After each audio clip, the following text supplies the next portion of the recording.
What's up, everybody? Dan Tortora here for Wake Up Call inside of Mother's Cupboard, 3709 James Street in Syracuse, New York. You know, it's the home of my breakfast sandwich in my hometown, the Cuse MacMother, bacon, egg, and cheese inside of 2 pieces of French toast. Cut it up, have it with some syrup, pick it up, and eat it like a sandwich. And we call this segment From Mother's Cupboard to Table, where I share community leaders with you inside of a place that I love, and that being Mother's Cupboard, doing what I love on Wake Up Call. So we have Alex Grigorita with us. Alex, how are you? Good. Happy to have you back. Oh my God, it's been a minute. I know.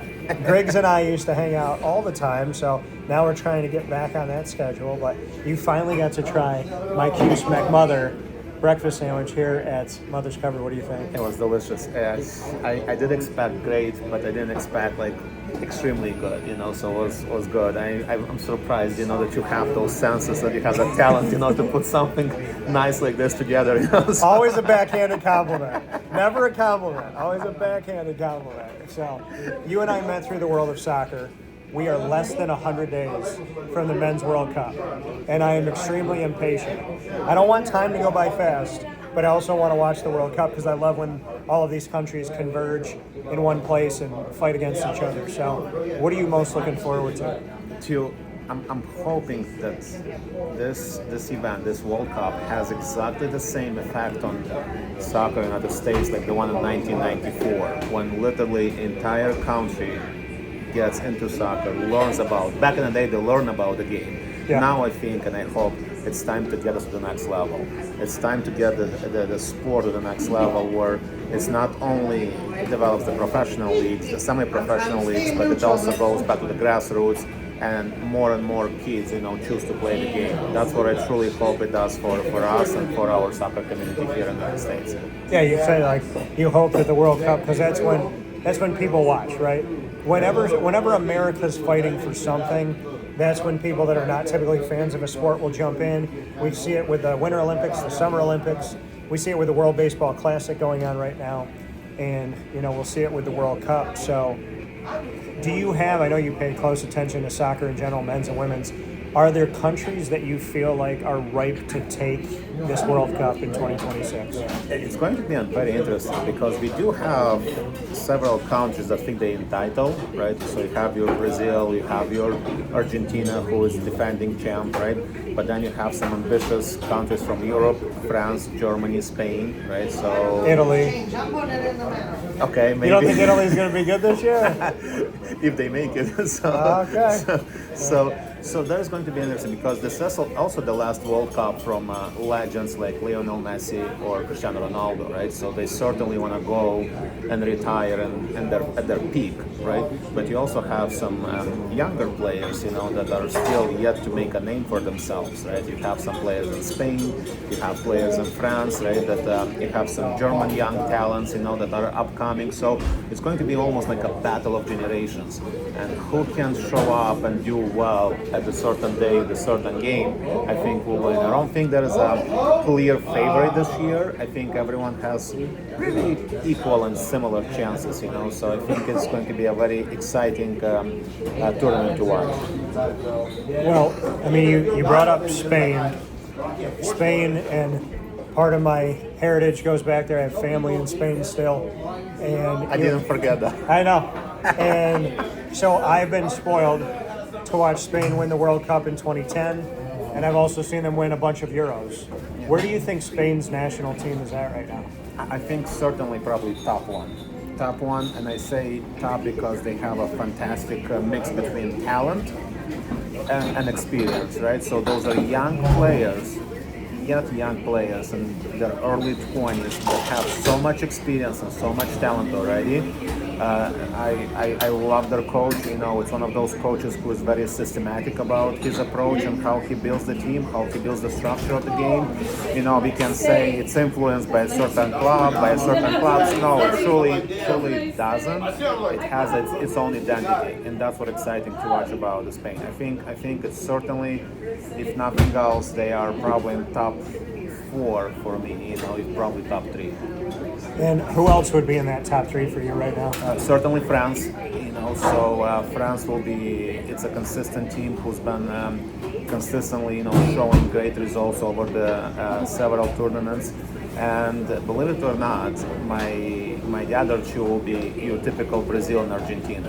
Argentina because I think their experience and their desire and passion to prove that last World Cup it wasn't a mistake, it wasn't an accident, it was actually hard work and commitment. I think they will do well. And Brazil, I'm excited to watch a European coach leading Brazil national team with his Italian approach, with his Italian mindset and vision for the game.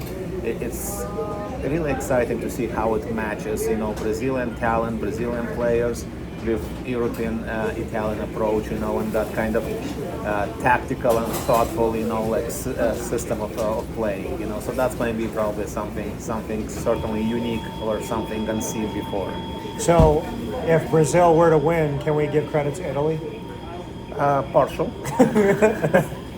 So, I saw Italy win a World Cup in 2006 when I was working at Epcot. So, I'm down at the World Showcase, and Italy's there, France is there, Germany, and so on and so forth. And I got to watch Italy win, and that was a team that was a veteran team.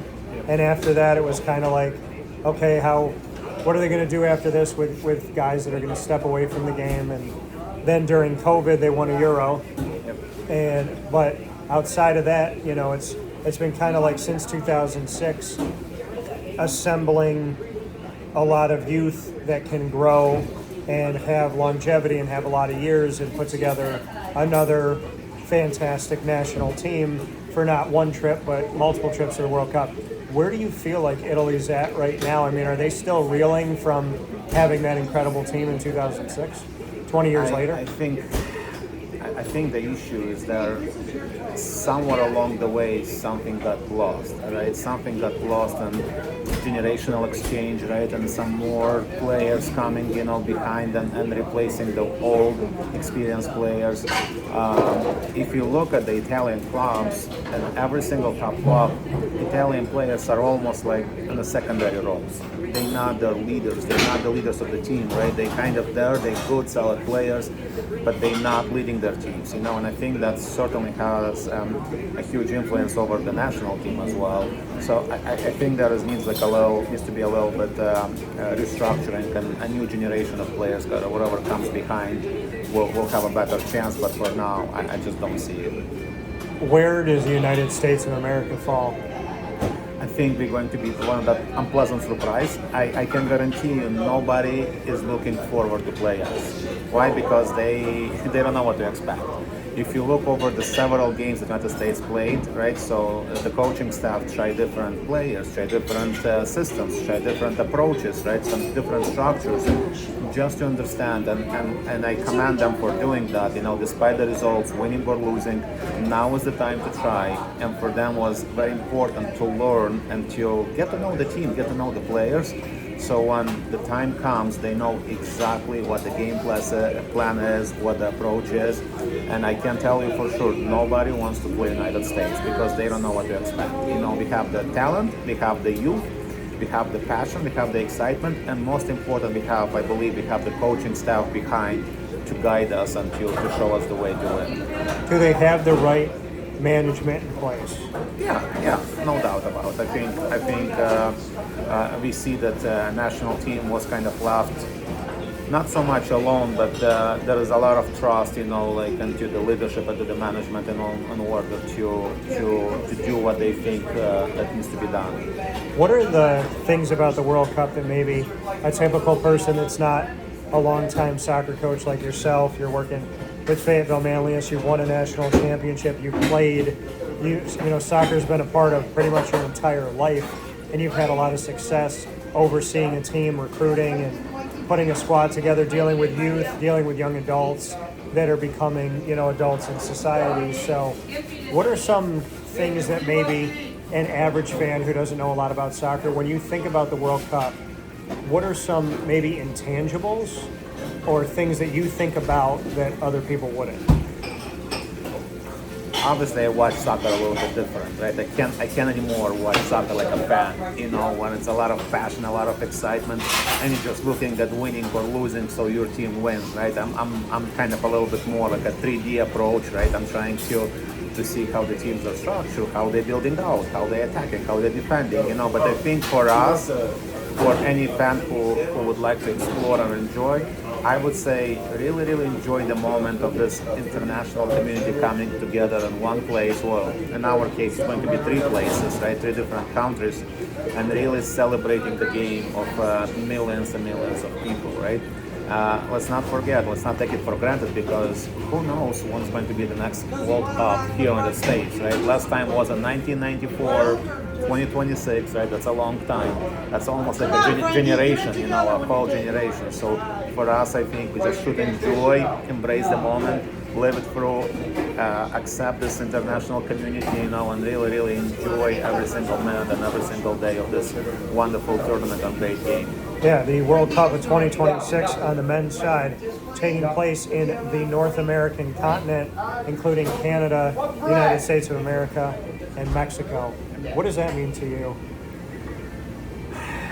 It's almost like it's a little both sides, a little hesitation to just rely on one country and again, give it everything to one country, but at the same time it shows that soccer has no borders, right? So, and everyone is on the same page, and everyone is in the same kind of thought, like when it comes to soccer, So a little bit of both, but I think it's exciting. It's an exciting event for all 3 countries, because all 3 countries have something to develop, something to give, something to offer, and something to take and benefit from the World Cup as well.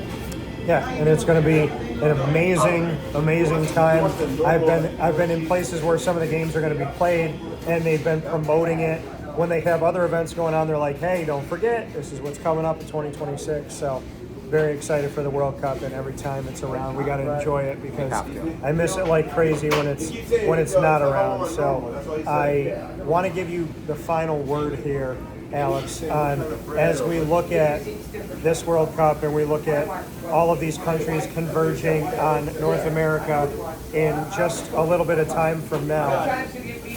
I know you said you can't watch it like a fan anymore because you've been coaching forever, but are you going to go to any of these games? Are you going to try and put yourself in any of these places? Do you feel like, hey, it's been a long time since '94, so... Well, back in 1994, I was watching in a little bit different surrounding and setting, so I was far, far away, but I will certainly do my best, to attend some of the games. Experience again that setting, that stadium feeling, of a filled arena, and see exactly how it feels. Because again, it might be a one-time opportunity, so we certainly should do our best to enjoy it and to try to experience that. Yeah, maybe a once in a lifetime. The last time it happened, as Alex talked about, was 32 years ago. So I was 8 years old. So maybe it's time to go out there and enjoy. I think we should go to a game. You should. We got to figure that out. Grigs here, as always, welcome on Wake Up Call with Dan Tortora, and I appreciate all that you do in the community for Fayetteville Manlius, all that you've done in general, and always appreciate a backhanded compliment from Alex Grigorita. Thank you, sir. Thank you. From Mother's Cupboard to Table, make sure you come out and see Pete, Amy, and the team here on 3709 James Street in Syracuse, New York. The only place where you'll get the Cuse MacMother, my breakfast sandwich, and a Syracuse staple in Mother's Cupboard. So as always, God bless, no stress, do your best, and please take care of yourselves. We'll talk with you soon, and let's get ready for the World Cup. Get those vuvuzelas out, and let's start being loud. Yes, I got one, so make sure you enjoy it. We'll talk with you soon.